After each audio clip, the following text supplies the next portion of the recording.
Cuando mi hijo Ramiro me dijo que ya no podía más, que él y Patricia habían tomado la decisión de irse y dejar atrás a Emiliano, no entendí de inmediato lo que estaba escuchando. Me tomó varios segundos asimilarlo. Ahí estaba yo, parada frente a ellos con el corazón endurecido como piedra, el alma hecha jirones y con mi nieto de apenas 3 años dormido en mis brazos. Ramiro y Patricia no mostraban lágrimas, no dudaban. Parecían haber tomado esa decisión mucho tiempo antes y solo esperaban el momento exacto para ejecutarla. Era una tarde fría en la colonia donde vivíamos. El viento se colaba por las ventanas mal selladas y hacía temblar las paredes húmedas de la casa. La factura de la luz llevaba 2 meses vencida y nos alumbrábamos con velas baratas. Emiliano dormía envuelto en 2 mantas viejas y mi abrigo raído, temblando todavía por la fiebre. Yo lo había cuidado toda la noche con paños de agua fresca y un té de manzanilla.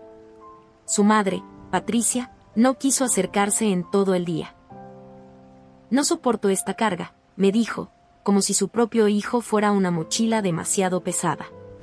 Se fueron con lo mínimo, apenas una maleta pequeña. Dejaron ropa, libros, platos viejos, todo. No me dijeron a dónde iban, ni con quién. Nunca volvieron a llamar, ni siquiera para preguntar si Emiliano había sobrevivido ese invierno.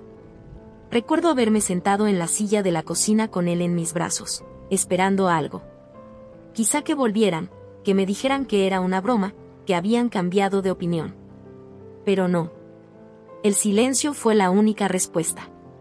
Esa noche el reloj parecía no avanzar.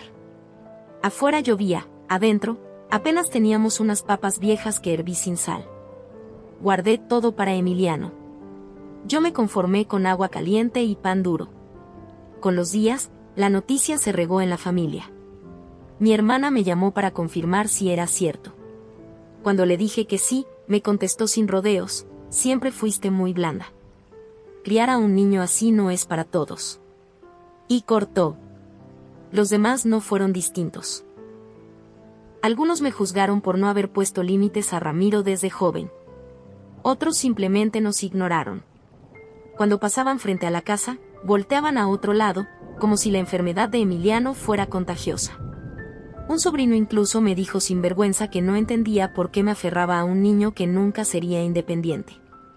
Yo callaba, no por estar de acuerdo, sino porque el cansancio me ahogaba. Me levantaba antes del amanecer para lavar ropa ajena, limpiar casas, planchar por unas cuantas monedas. Volvía a mediodía, cocinaba lo poco que había y pasaba la tarde masajeando a Emiliano, haciéndole ejercicios sencillos, llevándolo al centro de salud cuando el dinero alcanzaba. Emiliano no hablaba mucho, apenas balbuceaba algunas sílabas, pero sus ojos me lo decían todo. Cuando lograba mover un dedo, me lo mostraba como si fuera un trofeo. Yo fingía una alegría explosiva, lo aplaudía, le decía que era el niño más fuerte del mundo. No quería que notara mi miedo, aunque yo también lo sentía. El miedo me visitaba sobre todo en las noches frías, cuando lo cubría con mi propio cuerpo porque no había más mantas. Le inventaba canciones para que no escuchara el vacío de la casa. Y en mi mente aparecía siempre el mismo pensamiento: ¿qué pasará si me enfermo? ¿Quién lo cuidará si yo falto? Eso era lo que más me aterraba, más que la pobreza, más que el hambre, más que la enfermedad. Morir antes de que él pudiera defenderse aunque fuera un poco. Los vecinos nos miraban con lástima. A veces dejaban pan duro o ropa usada en la puerta. Una silla de ruedas vieja apareció un día sin nota ni explicación. Yo recibía todo sin orgullo, sin vergüenza. Lo que sirviera para mejorar un poquito la vida de Emiliano era bienvenido. Así pasaron los años, arrastrándose. Cada día era una montaña, cada paso una batalla.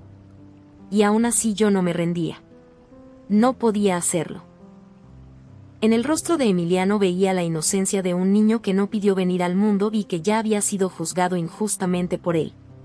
Mientras lo alimentaba con cucharaditas de puré, pensaba en lo que había hecho mal como madre. Quizá consentí demasiado a Ramiro, quizá debí ser más dura con Patricia. Pero cuando Emiliano me sonreía con esa boquita ladeada y esos ojos enormes, todas las dudas se borraban. Solo él importaba. Solo él. Los niños del barrio eran crueles. No lo hacían siempre con maldad, sino por repetir lo que escuchaban en sus casas. Le gritaban cosas, lo imitaban arrastrando los pies o preguntaban si era tonto. Una vez le lanzaron piedras. Otra vez lo empujaron y cayó. Yo corrí a defenderlo, gritando como loca, pero ninguna madre vino a disculparse. Nadie mostró vergüenza. Intenté inscribirlo en la primaria del gobierno. Me dijeron que no estaban preparados para casos así. Le supliqué, mostré certificados médicos, papeles de terapia. Me mandaron a centros especiales con listas de espera de años y cuotas imposibles. Terminé enseñándole en casa con libros viejos y cuadernos usados que me regalaba la señora para la que limpiaba. Emiliano aprendía despacio, pero aprendía. Reconocía letras, sumaba con los dedos, repetía frases. Cada logro era una fiesta privada entre los dos. Yo nunca tuve descanso. Trabajaba limpiando casas, planchando, cocinando para otros. Cada moneda iba a su comida, sus medicinas, sus terapias. Nunca me compré ropa ni zapatos nuevos. Todo lo mío era heredado o recogido de la basura en barrios ricos. Pero él siempre tenía abrigo, aunque fuera parchado, y comida caliente, aunque fuera frijoles con arroz. Cursor blanco con forma de mano hacia la derecha antes de seguir. Quiero pedirte algo. Muchas veces uno siente que carga con el mundo en los hombros y aún así sigue adelante. Dime en los comentarios, ¿alguna vez tuviste que empezar de cero en tu vida? Tu historia puede inspirar a alguien que hoy lo necesita. Lo que compartimos aquí no es solo mío, también puede ser tuyo y ayudar a otros. Hubo días en que el cuerpo no me respondía. El dolor de espalda y rodillas me tumbaba, pero debía levantarme igual. No había nadie más. Solo nosotros contra un mundo que nos había dado la espalda. Una vez mi hijo menor vino de visita.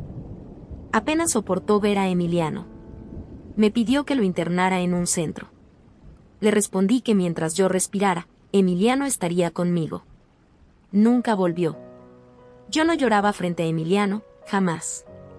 Solo lo hacía cuando él dormía. Me encerraba en el baño y dejaba que el cuerpo soltara la rabia, el cansancio y la impotencia. No lloraba de tristeza, lloraba porque no podía darle más.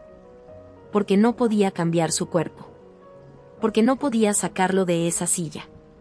A veces soñaba con un parque limpio, con una casa sin humedad, con cuadernos nuevos, con una escuela donde no lo vieran como raro. No pedía lujos ni viajes. Solo dignidad. Solo justicia. Emiliano, a pesar de todo, era un niño dulce.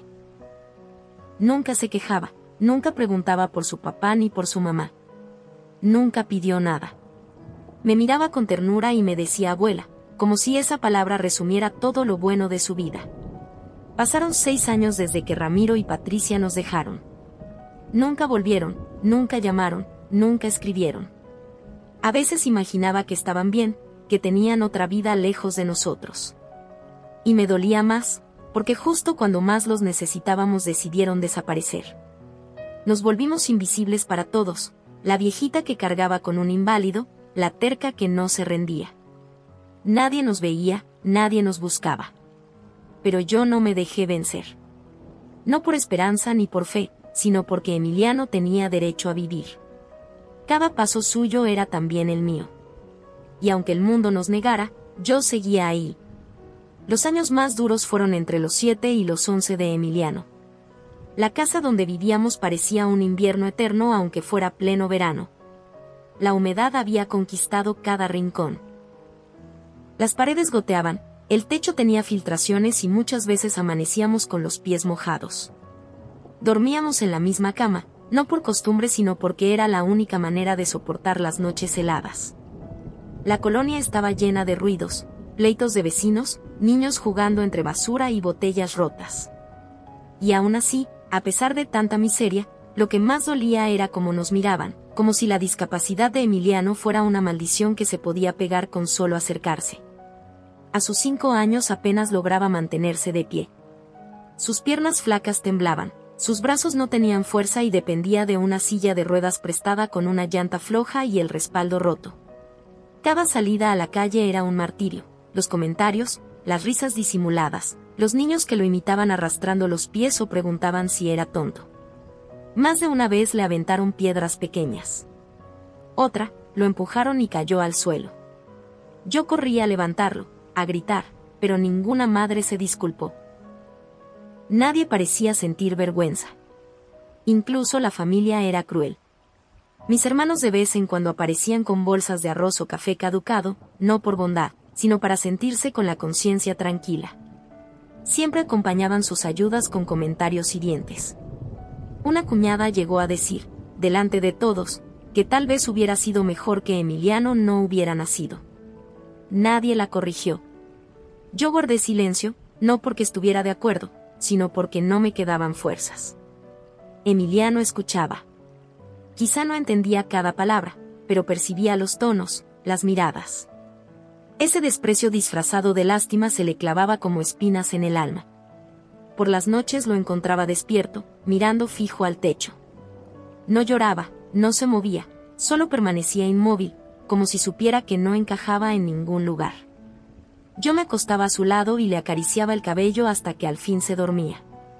Cuando cumplió 6 años intenté otra vez meterlo a una escuela pública. Me dijeron lo mismo. Que no tenían infraestructura para niños como él. Les llevé papeles, diagnósticos médicos, cartas. Todo fue inútil. La única opción eran instituciones privadas con cuotas impagables. Terminé educándolo yo misma con lo que conseguía, libros viejos, cuadernos rayados, lápices a medio usar. Emiliano aprendía despacio, pero aprendía. Cada letra reconocida, cada suma sencilla, era como ver un milagro. Mi rutina era extenuante. Me levantaba a las 5, calentaba agua en una hornilla eléctrica que chisporroteaba, preparaba avena si había o pan duro si no. Lo dejaba con sus libros y salía a limpiar casas. Regresaba al mediodía para darle de comer, hacer ejercicios con él, estudiar un poco. Lo dormía un rato y volvía a salir a lavar ropa ajena.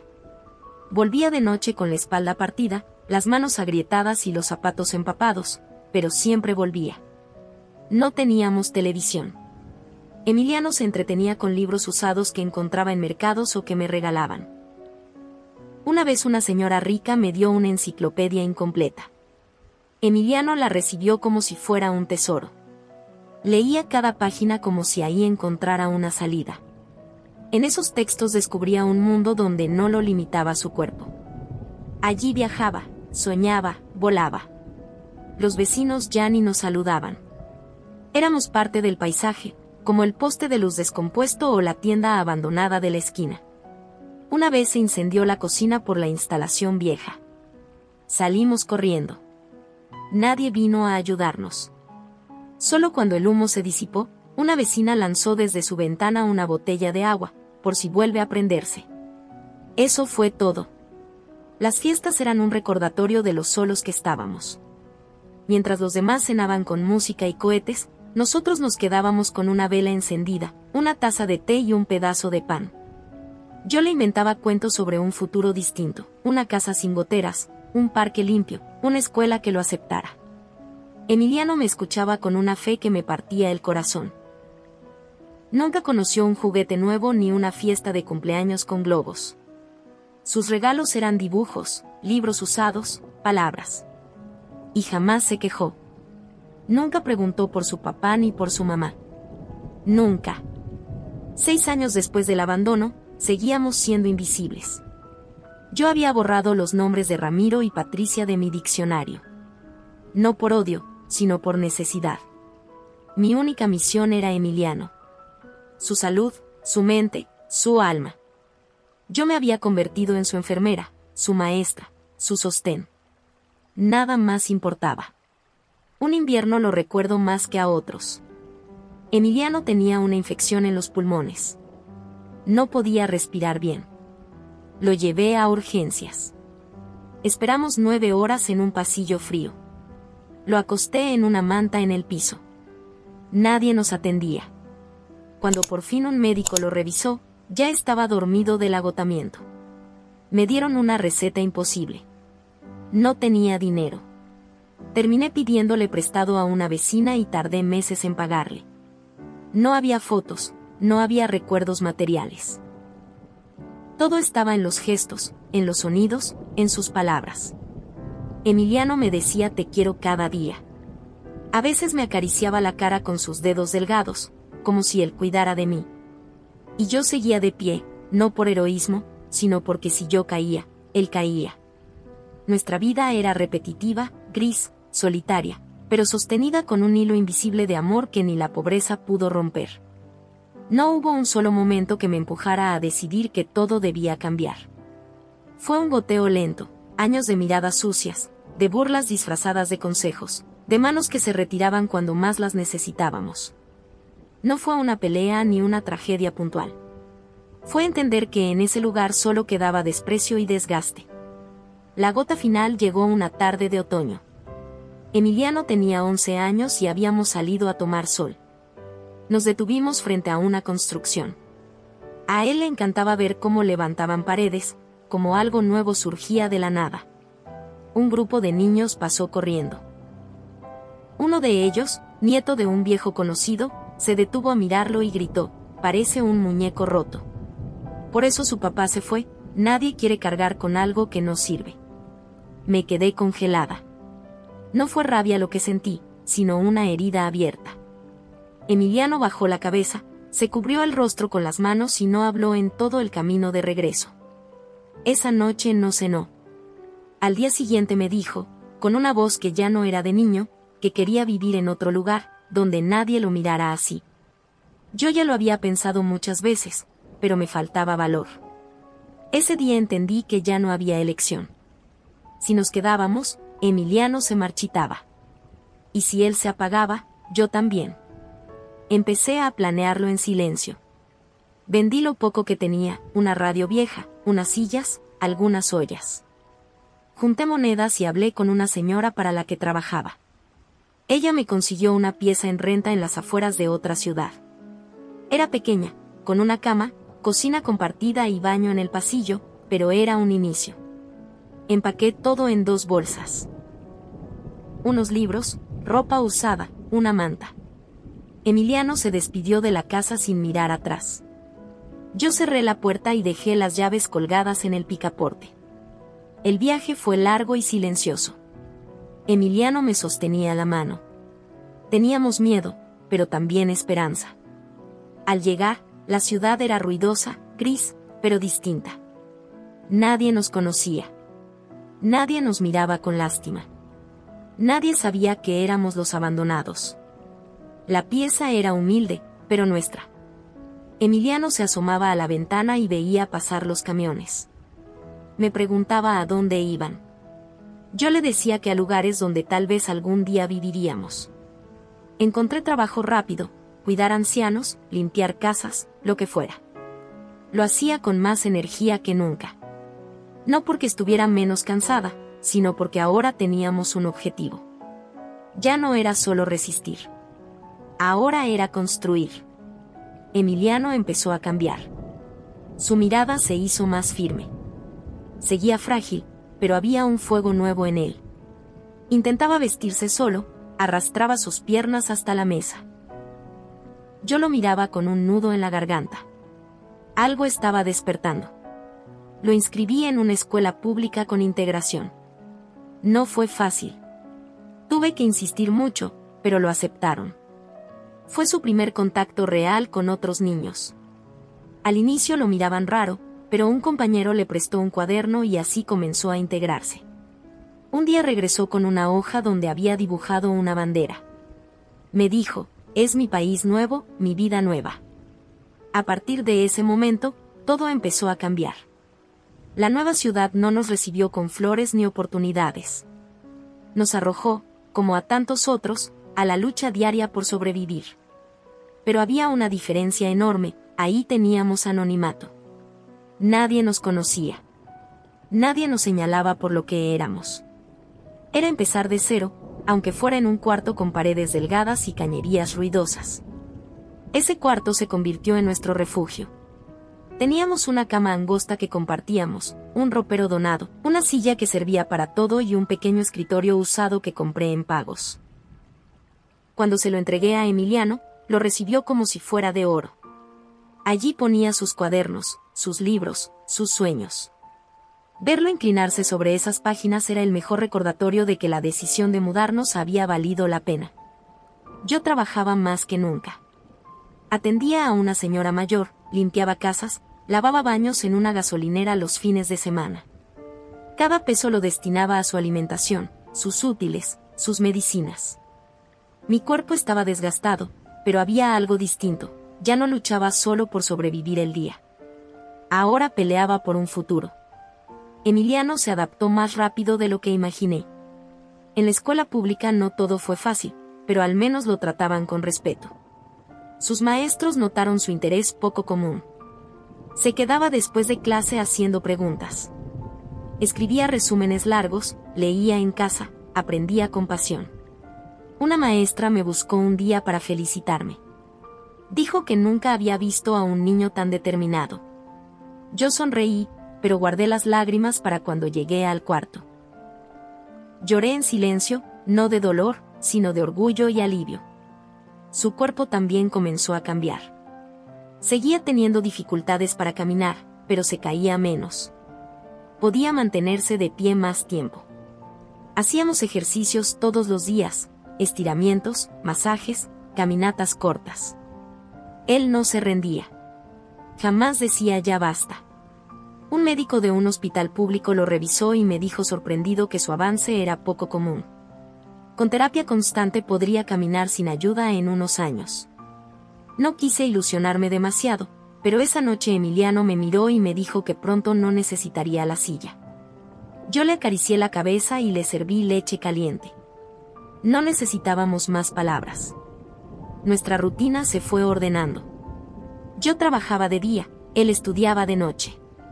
Cenábamos juntos y luego me leía lo que había aprendido. Me hablaba del sistema solar, de la evolución, de las leyes de la física. Yo no entendía todo, pero lo escuchaba fascinada. Era como si cada palabra suya me confirmara que todo el esfuerzo tenía sentido. Con el tiempo, la dueña de la pensión nos ofreció mudarnos a una pieza más grande. No nos pidió aumento. Dijo, ustedes no molestan, son gente buena. Fue la primera vez en mucho tiempo que alguien nos reconocía sin sarcasmo. Ese espacio extra fue como un palacio. Emiliano tenía su rincón de estudio, su cama propia, una lámpara. Podíamos movernos sin tropezar con todo. Pronto empezó a destacarse en concursos escolares. Ganaba medallas, diplomas, libros. Yo pegaba cada diploma en la pared, uno junto a otro. Cada papel era una victoria contra quienes dijeron que no valía nada. La primera vez que lo vi caminar sin ayuda fue en una mañana fría de mayo. Dio unos pasos cortos, temblorosos, con los brazos extendidos. No dijo nada. Yo tampoco. Solo lo vi hacerlo. Cuando se detuvo, me miró con una mezcla de miedo y orgullo. Lo abracé tan fuerte que me temblaba todo el cuerpo. Esa fue la prueba de que los años de esfuerzo empezaban a dar frutos. Emiliano ya no era el niño quebrado de antes. Se transformaba en un adolescente con promesa. Los médicos confirmaban lo que veíamos. Podía estar de pie más tiempo, tenía más fuerza en los músculos, respiraba mejor. Lo felicitaron a él y a mí. Dijeron que muchos no llegaban tan lejos. No tenían idea de cuánto costó. Su curiosidad tampoco se detenía. Se interesó por temas más complejos, historia, política, filosofía. Me hablaba durante horas de líderes que cambiaron países, de cómo funcionaban los gobiernos, de lo injusto que era el sistema con los más débiles. Una tarde me dijo que quería estudiar Derecho. No por fama, sino para ayudar a quienes habían sido abandonados como él. Yo lo escuché con un nudo en la garganta y no pude responder. Sabía que hablaba en serio. Los días se llenaron de nuevas rutinas. Emiliano empezó a dar clases particulares a otros niños. Les enseñaba matemáticas, historia, lengua. Cobraba poco, pero era su primer ingreso.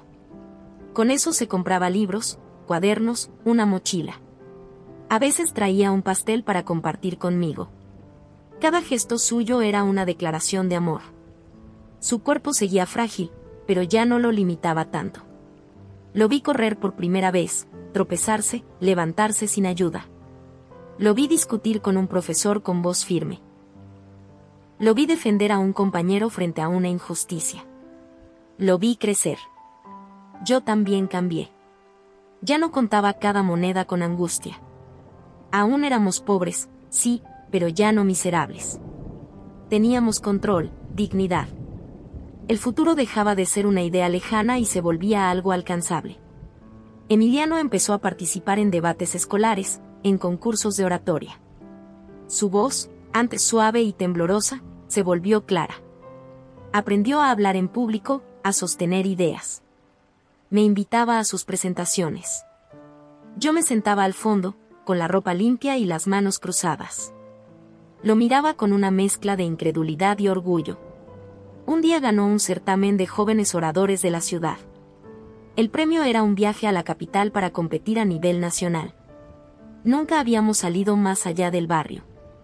El viaje fue todo un acontecimiento. Dormimos en un hotel sencillo, compartimos un plato en un restaurante barato, caminamos calles que solo conocíamos de libros.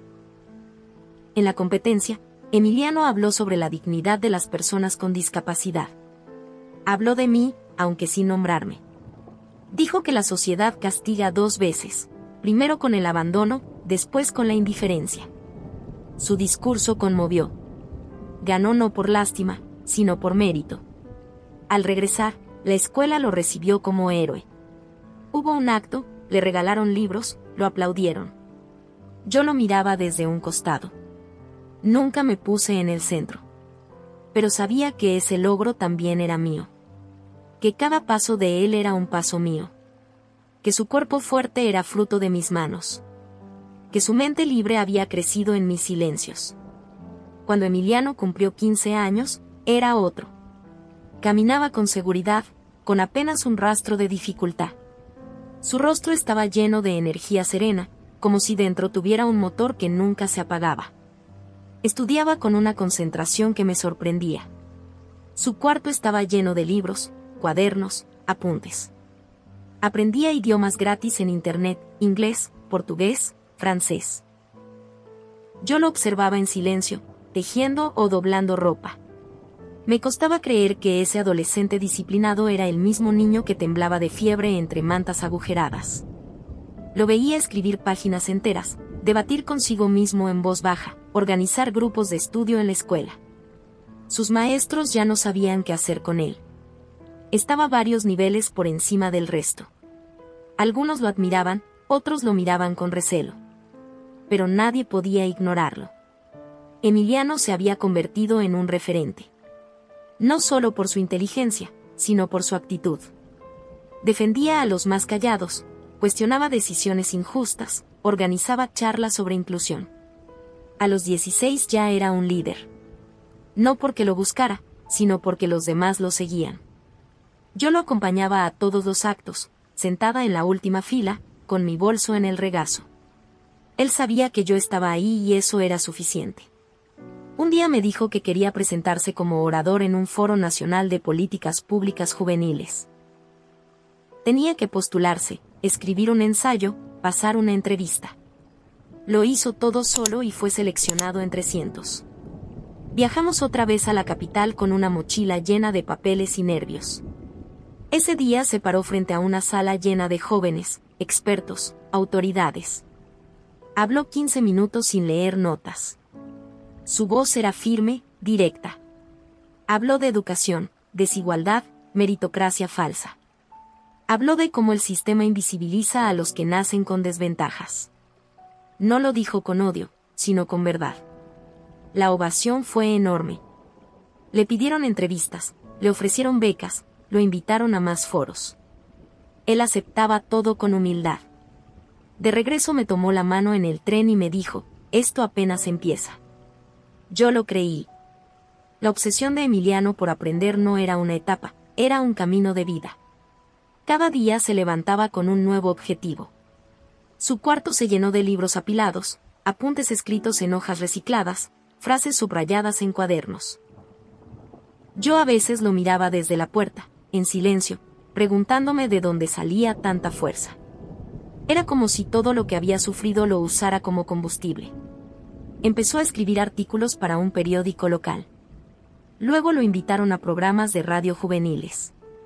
Su nombre comenzó a circular en espacios donde jamás imaginé que se hablaría de él. Muchos lo veían como una promesa política. Él no se creía nada. Seguía estudiando con la misma disciplina y humildad. Un día me dijo que quería aplicar a la universidad en la capital. Preparó sus documentos, estudió sin descanso, envió ensayos. Cuando llegó la carta de aceptación, lloré en silencio mientras él sonreía con calma. Se instaló en un departamento compartido con otros 2 estudiantes. Fue la primera vez que nos separamos, pero sabía que era necesario. Yo lo acompañé a instalarse. Le dejé una bolsa con comida, una manta, una carta donde le decía que siempre estaría orgullosa de él. Al despedirnos me abrazó fuerte, como cuando era niño, y me dijo, ya es hora de volar. Los primeros meses fueron duros para mí. El cuarto se sentía vacío. Guardé sus cosas intactas, como si al volver todo estuviera en su lugar. Pero me consolaba saber que estaba donde debía estar. Me mandaba mensajes, fotos de sus clases, de sus nuevos amigos, de las paredes llenas de frases que escribía. En la universidad empezó a destacarse igual que en la secundaria. Publicaba artículos, daba charlas, participaba en foros. Lo entrevistaban en medios nacionales. Su voz se volvía cada vez más escuchada. Un día me llamó y me dijo que quería postularse a un consejo juvenil municipal. No lo hacía por poder, sino porque quería tener voz. Hizo campaña caminando por calles, hablando con la gente, compartiendo sus ideas con claridad y honestidad. Ganó por un margen ajustado, pero ganó. Ya no era solo un estudiante brillante, ahora tenía responsabilidades públicas. Atendía reuniones, proponía iniciativas, trabajaba con jóvenes. Y yo, como siempre, lo acompañaba desde la sombra, orgullosa. Fue en ese tiempo cuando la vida nos puso a prueba de nuevo. Una vecina me dijo que había visto a un hombre parado frente a mi casa, mirando fijo, sin atreverse a tocar. No reaccioné de inmediato. Pero cuando me describió su aspecto, supe que era Ramiro. Ese nombre era casi un eco lejano en mi memoria. Hacía más de una década que no lo pronunciaba. La semana siguiente volvió. Esta vez sí tocó la puerta. Cuando abrí y lo vi, el cuerpo se me endureció. No sentí odio ni emoción, sino una parálisis helada.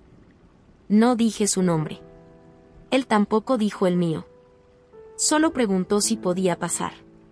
Se sentó en una punta del sillón, miró alrededor y empezó a hablar. Dijo que había escuchado sobre Emiliano, que lo veía en las noticias, que no podía creer lo que había logrado. Dijo que Patricia también lo seguía desde lejos. Que estaban orgullosos, que querían hablar con él. Yo no respondí. Lo dejé hablar. Soltó frases vagas sobre errores del pasado, decisiones difíciles, lo mal que lo habían pasado. No pidió perdón. No lloró. Solo intentó justificar lo injustificable. Al final me pidió que lo ayudara a reencontrarse con su hijo. Que mediara. Que le dijera que no todo fue como parecía. Que eran otros tiempos. Que ahora querían reconstruir vínculos. Fue entonces cuando lo entendí, no era amor lo que los traía de vuelta, era necesidad. Vieron a Emiliano convertirse en alguien y pensaron que podían regresar como si nada. Lo miré a los ojos y le respondí con calma. Le dije que Emiliano ya no era ese niño indefenso al que abandonó. Que ahora decidía por sí mismo.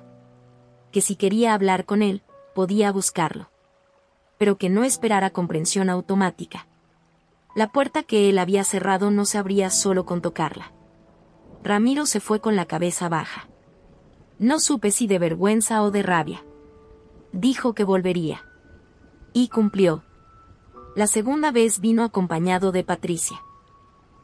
Ella sí lloró. Apenas me vio me abrazó sin pedir permiso. Me dijo que estaba arrepentida, que había sufrido mucho. Que ver a su hijo en la televisión le había removido todo. Que no podían dormir pensando en lo que hicieron. Me rogó que no los excluyéramos. Que querían ver a su hijo. que necesitaban ayuda, que estaban sin trabajo, sin casa, sin rumbo. La escuché sin interrumpirla. No con lástima, sino con distancia. Para mí ya eran extraños. Cuando Emiliano llegó esa tarde, le conté. Me miró en silencio un largo rato. Luego me pidió que organizara un encuentro. Dijo que quería escucharlos. No porque creyera que algo iba a cambiar, sino porque sentía que debía cerrar esa historia en persona. Acepté. Sabía que ese momento tarde o temprano llegaría. La reunión fue breve, pero cargada de tensión. Patricia lloró. Ramiro evitaba mirarlo a los ojos. Hablaron con frases huecas, con explicaciones que no explicaban nada. Emiliano los dejó hablar. Luego les respondió. Les dijo que no los odiaba, que había aprendido a vivir sin ellos. Que su madre era yo. Que su historia estaba completa. Que no necesitaba una versión corregida de sus padres. Les agradeció haberle dado la vida, pero les dejó claro que no tenían derecho a volver como si nada. Les dijo que no era tarde para cambiar, pero que no contaran con él para eso. Yo los acompañé a la puerta. Los miré a los ojos y les dije que cada quien elige cuándo ser familia. Y que ellos eligieron no serlo cuando más se los necesitaba. Y que ahora ya era tarde. No grité, no insulté, no lloré. Solo cerré la puerta con la misma firmeza con la que un día ellos la cerraron. Esa noche Emiliano me abrazó. Me dijo que lo había hecho por él, pero también por mí. Que necesitábamos terminar esa historia. Que era hora de seguir sin fantasmas. Tenía razón. Habíamos cerrado una puerta y abierto todas las demás. Después de aquella tarde en que cerramos la puerta frente a Ramiro y Patricia, algo cambió dentro de mí. No fue rabia ni alivio inmediato, sino un silencio profundo. Era como si, por fin, cada pieza de nuestra historia hubiera encontrado su lugar. Ya no sentía la necesidad de explicar lo que habíamos vivido. La verdad estaba escrita en la vida de Emiliano, en cada paso que daba, en cada palabra firme que pronunciaba. Yo sabía que ya no tenía que mirar atrás. Lo importante estaba delante. Y Emiliano no dejaba de avanzar. Su nombre empezaba a sonar no solo en su ciudad, sino en otros lugares del país. Los periódicos hablaban de él como un joven diferente, con ideas claras y una historia que inspiraba. Lo invitaban a congresos estudiantiles, foros políticos, entrevistas en medios. Yo lo veía desde mi rincón, siempre al margen, pero con el corazón lleno de orgullo. Nunca me gustó el protagonismo. Él lo entendía. Cada vez que hablaba en público y agradecía a quien creyó en mí cuando nadie más lo hizo, yo sabía que se refería a mí. Y con eso me bastaba. Empezó a estudiar Derecho en la universidad. Pasaba noches enteras leyendo libros de filosofía, política, historia. Aprendió idiomas con una facilidad que asustaba. No lo hacía para presumir, sino porque quería comprender el mundo y encontrar soluciones para cambiarlo. Su disciplina era inquebrantable. Yo lo apoyaba como podía. Le preparaba café, le daba silencio, le arreglaba la ropa. No podía ayudarle con sus textos, pero podía sostenerlo en lo básico. Y eso le bastaba. Con el tiempo, su voz se volvió imposible de ignorar. Lo invitaban a debates en la televisión, a programas de radio nacionales, a mesas de discusión con académicos. Y no iba como víctima, sino como alguien con propuestas. Hablaba de educación, de igualdad, de la necesidad de construir un país donde nadie fuera invisible. Sus palabras tenían el peso de quien conoce el fondo y aprendió a salir de él. Yo lo acompañaba a todos esos lugares, aunque él me pedía que no me cansara. Me sentaba al fondo, con mi bolso en las piernas, anotando en un cuaderno frases suyas que no quería olvidar. Era mi manera de atesorar cada momento. Nuestra vida mejoraba poco a poco. Emiliano ya recibía becas, lo contrataban para dar charlas, le pagaban por escribir artículos. Con eso podíamos comer mejor, comprar ropa digna, tener una estufa nueva para el invierno. No eran lujos, eran cosas simples que nos daban dignidad. Él me pedía que dejara de trabajar. Decía que ahora le tocaba a él cuidarme. Yo no sabía quedarme quieta, así que seguía haciendo cosas en casa, cocinar, coser, ordenar. Pero por primera vez en años no tenía que destrozarme la espalda para sobrevivir. Lo vi pararse frente a auditorios llenos, hablar sin papeles, con seguridad. Lo vi debatir con políticos experimentados sin perder la calma. Lo vi defender sus ideas con respeto y firmeza. Su historia conmovía, pero no se quedaba en eso. No pedía lástima. Usaba su vida como diagnóstico de un sistema injusto. Y cada palabra suya era escuchada con atención. Una vez, en una universidad, una mujer mayor se me acercó. Me abrazó con fuerza y me dijo, «Usted es su madre, aunque no lo haya parido. No deje de cuidarlo». Yo le respondí que ya no hacía falta, que ahora él era quien me cuidaba a mí. Los reconocimientos se multiplicaban. Emiliano no aceptaba a todos. Decía que no quería ser parte de eventos vacíos. Elegía bien dónde hablar, con quién compartir su voz. Su humildad era lo que más lo distinguía. Cuando decidió postularse a un cargo local más importante, yo temblaba de miedo. Temía que lo atacaran, que lo ensuciaran, que el mundo político lo golpeara. Pero él estaba firme. Hizo campaña con lo de siempre, caminar, hablar cara a cara, escuchar. No prometía milagros, ofrecía trabajo y coherencia. Ganó. La noticia corrió por toda la ciudad. Emiliano, aquel niño que nadie quería, ahora era una figura pública reconocida. Yo lo acompañé a la toma de protesta. Lo vi jurar con la mano levantada y me pareció increíble. Recordé todas las noches en vela, los inviernos helados, las lágrimas escondidas en el baño. Y ahí estaba él, con una voz firme, comprometiéndose frente a todos. No me sentí protagonista. Mi lugar siempre fue el mismo, detrás, en silencio, observando. Pero sabía, en lo profundo de mi corazón, que ese logro también era mío. Los meses siguientes fueron intensos. Emiliano atendía reuniones, proponía proyectos, visitaba escuelas, hablaba con la gente en colonias marginadas. Nunca dejó de estudiar. Su agenda parecía imposible, pero él no se quejaba. Al contrario, parecía crecer con cada reto. Yo lo veía regresar a casa cansado, pero sonriente. Me decía, «Abuela, todo vale la pena». Y yo lo creía. Con el tiempo, comenzaron a invitarlo a foros internacionales. Su historia cruzaba fronteras. Era entrevistado por medios extranjeros. Hablaba con líderes de otros países. Y en cada espacio decía lo mismo.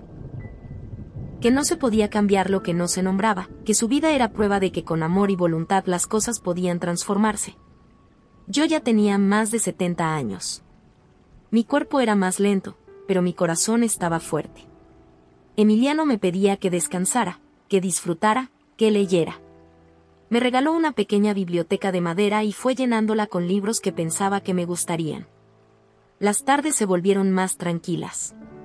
Regaba mis plantas, cocinaba con calma, escribía notas en un cuaderno viejo donde anotaba frases suyas, recuerdos, detalles. Era mi manera de conservar nuestra memoria. A veces venían jóvenes a visitarnos. Estudiantes, voluntarios, futuros líderes. Emiliano hablaba con ellos como un igual. Yo les servía café y escuchaba desde la cocina. Lo miraban con respeto, no por el cargo, sino por la historia. Una noche me dijo, «Quiero llegar más lejos. No por mí, sino porque sé lo que podemos cambiar». Yo lo miré con lágrimas contenidas y solo pude responder, «Entonces ve. Yo estaré contigo». Y lo hizo. Dio el siguiente paso. Su candidatura para un cargo nacional fue recibida con sorpresa. Muchos no lo creían posible. Pero Emiliano tenía algo que pocos tenían, credibilidad. Su vida era su carta de presentación. La campaña fue dura. Lo atacaron, lo criticaron, inventaron rumores. Pero él resistió. Nunca bajó el tono, nunca perdió la calma. Caminó calles, visitó pueblos, habló en plazas públicas. La gente lo escuchaba porque veía en él a alguien auténtico. Cuando los resultados salieron, no hubo margen de duda. Emiliano había ganado. Esa noche, mientras todos celebraban, él se acercó a mí. Me tomó las manos y me dijo: «Abuela, esto apenas comienza. Y es contigo». Yo lo abracé. Sentí que la vida nos estaba dando un giro que jamás imaginé. El triunfo de Emiliano en las elecciones nacionales fue solo el inicio de una etapa aún más exigente. Los medios lo llamaban el joven que venció todas las sentencias y su imagen comenzó a circular en todo el país. Para muchos era la representación de lo que se podía lograr con esfuerzo y honestidad. Para otros, un desafío incómodo al sistema tradicional. Yo lo veía cada día más ocupado, con reuniones interminables, discursos, entrevistas. Pero lo que más me impresionaba era que nunca perdió su esencia. A pesar del ruido, seguía levantándose temprano, leyendo hasta la madrugada, escuchando más de lo que hablaba. Nuestra vida cambió, claro. Ya no vivíamos en aquel cuarto húmedo ni en la pensión de paredes delgadas. Emiliano insistió en que me mudara a un lugar más digno. Me consiguió una casa pequeña pero cálida, con jardín y espacio para mis plantas. Tenía una cocina luminosa y una biblioteca donde guardé todos sus discursos, recortes de periódicos y mi viejo cuaderno de apuntes.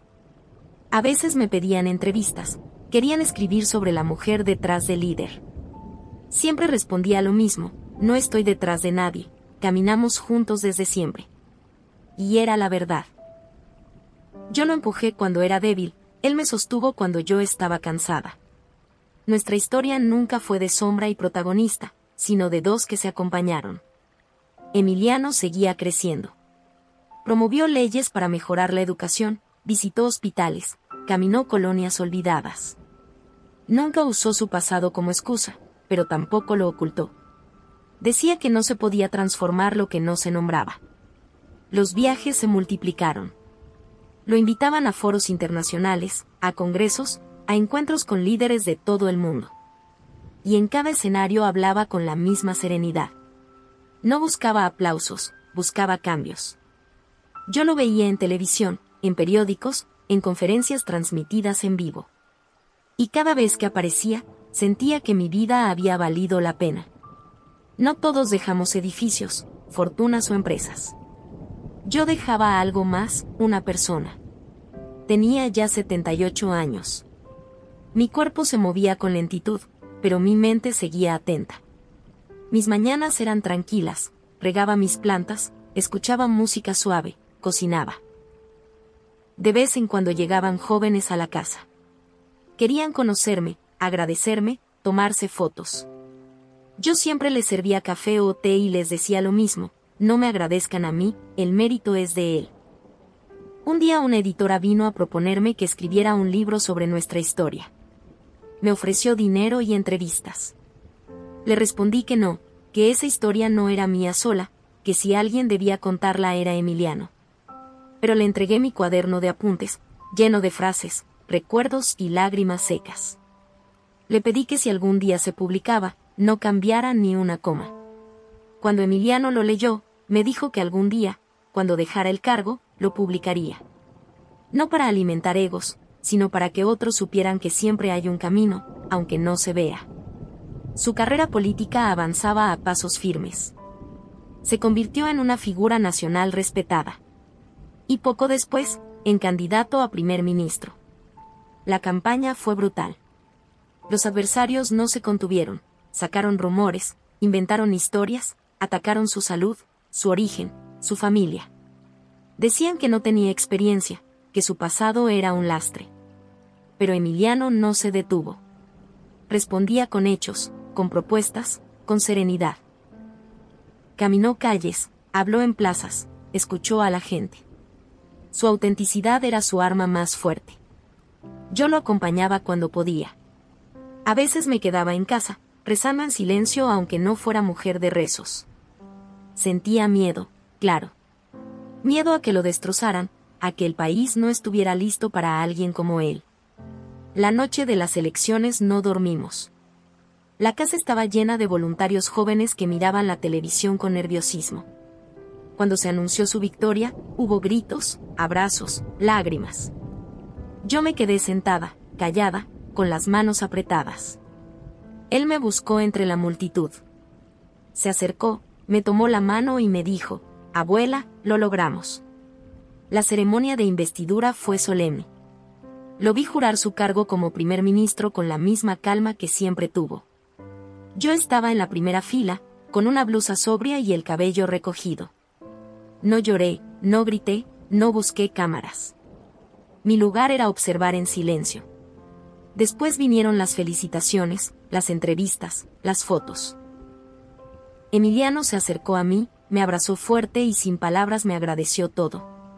Lo entendí sin necesidad de hablar, cada madrugada sin dormir, cada frijol compartido, cada lágrima escondida en el baño, cada paso en silencio nos había llevado hasta allí. Su vida pública se volvió intensa. Se reunía con presidentes, con ministros, con organizaciones internacionales. Promovía reformas, impulsaba programas sociales, defendía causas que nadie quería tocar. Y siempre recordaba de dónde venía. Nunca olvidó. Nunca se creyó superior. Seguía escuchando más de lo que hablaba, seguía levantándose temprano, seguía leyendo hasta la madrugada. Y cada decisión importante la comentaba conmigo. No como asesora, sino como faro. Yo vivía en una casa tranquila, cerca de la suya. Tenía mi jardín, mis libros, mis recuerdos. Él insistía en darme comodidades, chofer, asistentes, lujos. Yo aceptaba lo mínimo, un lugar cálido y digno. Nada más. De vez en cuando me buscaban periodistas, querían saber qué se sentía ser la abuela del primer ministro. Yo respondía con calma: no soy la abuela del primer ministro. Soy la mujer que lo crió cuando nadie más quiso. Y eso era lo único que necesitaba decir. Con el tiempo, la vida se fue acomodando en una calma distinta. Emiliano ya no era solo un joven prometedor, se había convertido en un líder consolidado, respetado dentro y fuera del país. Yo lo veía en las noticias, en entrevistas internacionales, en reuniones con mandatarios. Siempre sereno, siempre sencillo, con la misma mirada de aquel niño que me decía abuela con ternura cuando lo único que teníamos era un plato de frijoles y pan duro. Yo ya pasaba de los 80. Mi cuerpo era lento, pero mi mente seguía despierta. Mis días comenzaban con el sol entrando por la ventana, regando mis plantas, preparando un café, escuchando música suave. No necesitaba más. La paz me había llegado, no como un regalo, sino como resultado de todo lo vivido. De vez en cuando recibía visitas de jóvenes que querían conocerme. Llegaban emocionados, con libros en la mano o con lágrimas en los ojos. Me abrazaban fuerte y me decían: gracias por no rendirse. Yo sonreía y les respondía: yo solo hice lo que debía, el mérito es de Emiliano. Les servía té o café y los escuchaba. Para mí, cada uno de ellos era un reflejo de lo que mi nieto representaba: esperanza. Emiliano nunca se olvidó de mí, aunque su agenda fuera imposible. Cada semana me visitaba, a veces para comer, otras solo para sentarse en silencio a mi lado. Me preguntaba cómo me sentía, si había leído, si me faltaba algo. Yo lo veía y pensaba que ese niño al que un día me dejaron en brazos había crecido para cuidar de mí. A veces hablábamos de política, de proyectos, de leyes. Otras veces solo charlábamos de cosas simples, un recuerdo de la infancia, un libro, un plato de comida. Yo le decía lo mismo siempre, que no olvidara quién era ni de dónde venía. Y él asentía con esa calma suya que era más firme que cualquier discurso. Un día me confesó que pensaba escribir un libro. Quería contar nuestra historia, pero no desde la falta, sino desde lo que tuvimos. No quiero que la gente piense que fuimos víctimas, me dijo. Quiero que vean que tuvimos dignidad, amor y voluntad. Yo le respondí que lo hiciera, que era su derecho. Pero también le pedí que no olvidara ni una noche fría, ni una lágrima en silencio, ni una sonrisa ganada a pulso. Yo había guardado todo en mi cuaderno viejo. Frases suyas, detalles, pequeñas memorias. Se lo entregué como quien entrega un tesoro. Le dije que cuando llegara el momento, lo compartiera con el mundo. Con los años, Emiliano viajó más al extranjero. Hablaba en Naciones Unidas, en foros internacionales, en universidades prestigiosas. Siempre con la misma serenidad. nunca presumía, nunca se inflaba. Su fuerza no estaba en la oratoria perfecta, sino en la verdad de su vida.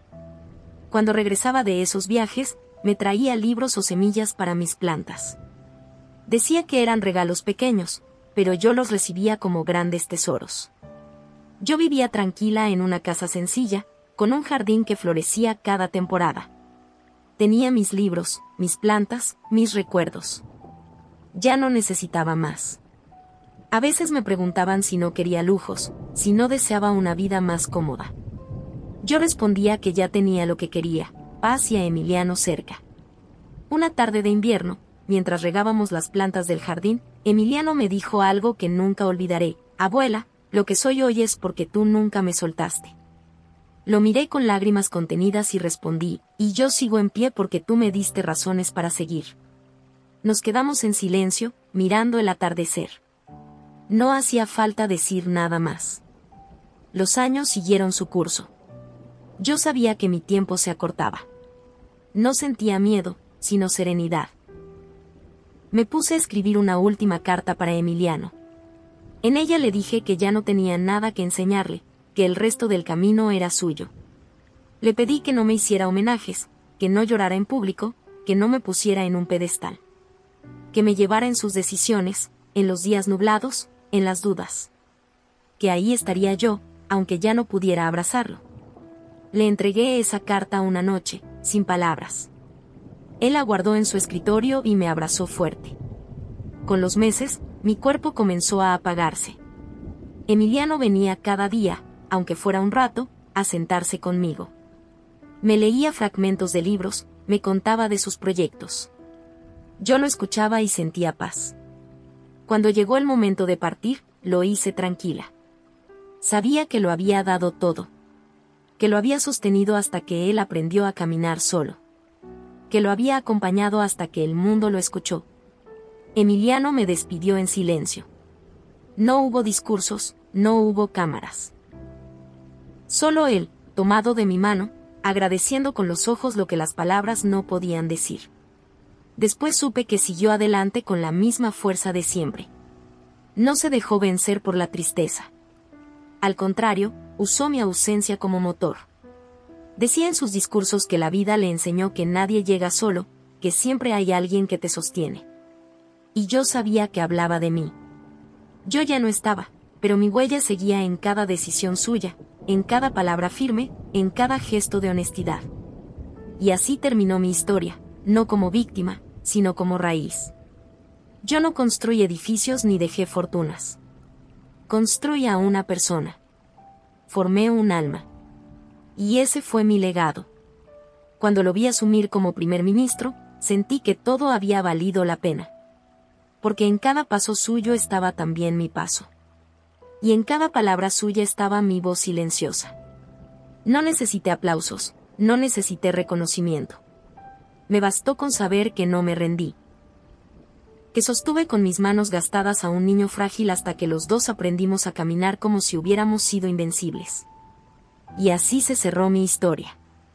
No con lágrimas, sino con paz. No con reproches, sino con gratitud. Porque si algo aprendí es que lo imposible también se construye. Y que cuando hay amor verdadero, ningún abandono es definitivo.